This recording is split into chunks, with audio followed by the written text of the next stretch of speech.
Before long, a standard news report visual language established itself, one that's immediately recognisable to anyone. Me has this report. It starts here, with a lacklustre establishing shot of a significant location. Next, a walkie-talkie preamble from the auteur, pacing steadily towards the lens, punctuating every other sentence with a hand gesture and ignoring all the pricks milling around him like he's gliding through the fucking Matrix, before coming to a halt and posing a question. What comes next? Often something like this, a filler shot designed to give your eyes something to look at while my voice babbles on about facts. Sometimes it'll slow down to a halt, turn monochrome, and some of those facts will appear one by one on the screen. This is followed by the obligatory shots of overweight people with their faces subtly framed out, after which the report is padded out with a selection of lazy and pointless vox pops.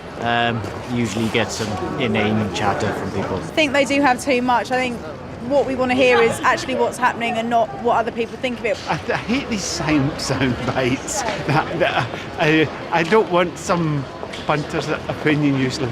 No. Another bit of dull visual abstraction to plug another gap now before the report segues gracefully into a bit of human interest courtesy of some dowdy man opening letters in a kitchen and explaining how he's been affected by the issue.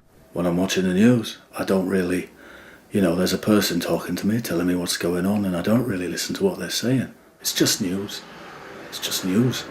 He, unfortunately, was boring, so to wake you up, this is an animated chart, this is a silhouette representing the average family, and this is a lighthouse keeper being beheaded by a laser beam. As we near the end of the report, illustrative shots of pedestrians and signs and a pipe at a window. And then the final summary, ending on a whimsical shot of something nearby, accompanied by a wry sign-off. If you're lucky, a bit of wordplay fit for a king, or in other words, a regent's treat. Charlie Brooker, Newswipe, London. The style of such filler reports is so overfamiliar, your brain just filters them out, so it's hardly surprising the news sometimes tries to zhuzh things up a bit. Recent years have seen a shift to more emotive, vaguely cinematic reports, pieces that try and convey an emotion, usually a bleak one. Our worst nightmare's just come true. Someone's been up to no good at the nursery.